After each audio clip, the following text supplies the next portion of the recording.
Salam alaikum, Azul Flaoun, bonjour à tous, j'espère que vous allez tous très bien. Alors aujourd'hui je souhaite vous partager la recette du pain turc qu'on appelle pide. Alors c'est un pain vraiment facile, simple à faire, en fait on n'a pas besoin de pétrir. On va juste mélanger à la cuillère et puis après on va former une boule tout simplement, et c'est un pain délicieux qui peut se manger tel quel ou accompagné d'un plat ou d'une salade. Suivez-moi pour les ingrédients. Alors, nous aurons besoin donc de 110 ml d'eau tiède, 110 ml de lait tiède. Il nous faudra également 55 ml d'huile. Donc moi j'ai utilisé de l'huile d'olive, vous pouvez prendre de l'huile de tournesol aussi. Une cuillère à café de levure boulangère instantanée, équivalent à peu près à 5 à 6 grammes de levure. Il nous faudra une cuillère à café de sucre en poudre, à peu près l'équivalence de 8 g de sel, plus ou moins 350 g de farine tamisée. Donc moi il m'a fallu 350 g, tout dépend de la farine que vous utilisez. Et donc nous aurons besoin également de graines. Donc là moi en l'occurrence j'ai pris des graines de sésame et des graines de nigel. Nous aurons besoin d'un jaune d'œuf avec une petite cuillère à café de lait pour la dorure. Alors dans un saladier, on va commencer par y mettre l'eau tiède. Nous allons rajouter le lait tiède, l'huile. On va mettre le sucre en poudre, le sel. Donc j'ai mis le sel d'un côté. Je vais mettre la levure après de l'autre côté pour éviter de mélanger le sel et la levure. Là on va mélanger. Ensuite on va rajouter la farine. Donc on la met bien sûr graduellement pour voir plus ou moins combien de quantité il nous faudra. Voilà, donc là vous voyez la pâte qu'on doit obtenir, on voit qu'on peut la former en boule si on le souhaite, vous voyez, et on n'a pas pétri bien sûr.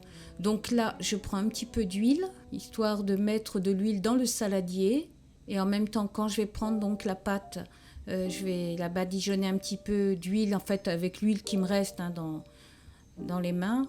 Je ne vais pas en rajouter. Voilà, on forme une boule et on va laisser reposer notre pâte. On va la couvrir d'un papier cellophane, d'un film cellophane et d'un torchon.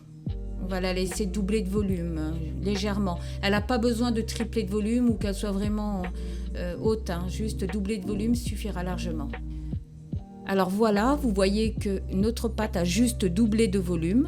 Donc entre-temps, j'ai préparé donc le plat qui va aller au four, à laquelle j'ai mis une feuille de papier cuisson, et on va tout simplement mettre donc la pâte sur le plat et on va simplement l'aplatir à la taille que l'on souhaite avoir.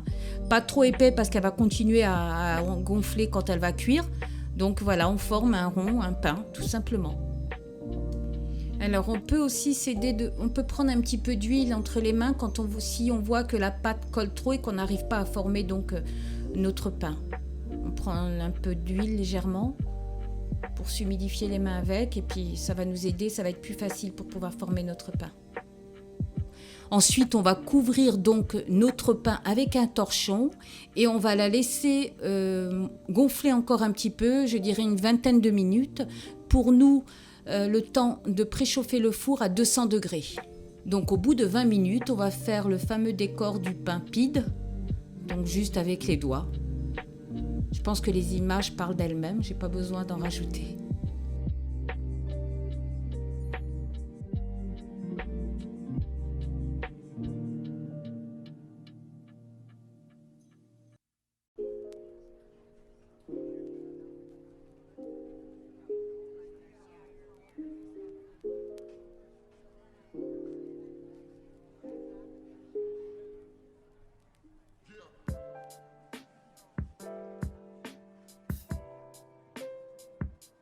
Voilà, une fois qu'on a donc fait notre décor, je vous le montre de plus près. Donc là, maintenant, on va prendre le jaune d'œuf. On va rajouter l'équivalence d'une cuillère à café de lait. Et on va badigeonner donc le pain. Et ensuite, une fois qu'on a badigeonné le pain du jaune d'œuf, on va juste parsemer donc des graines choisies.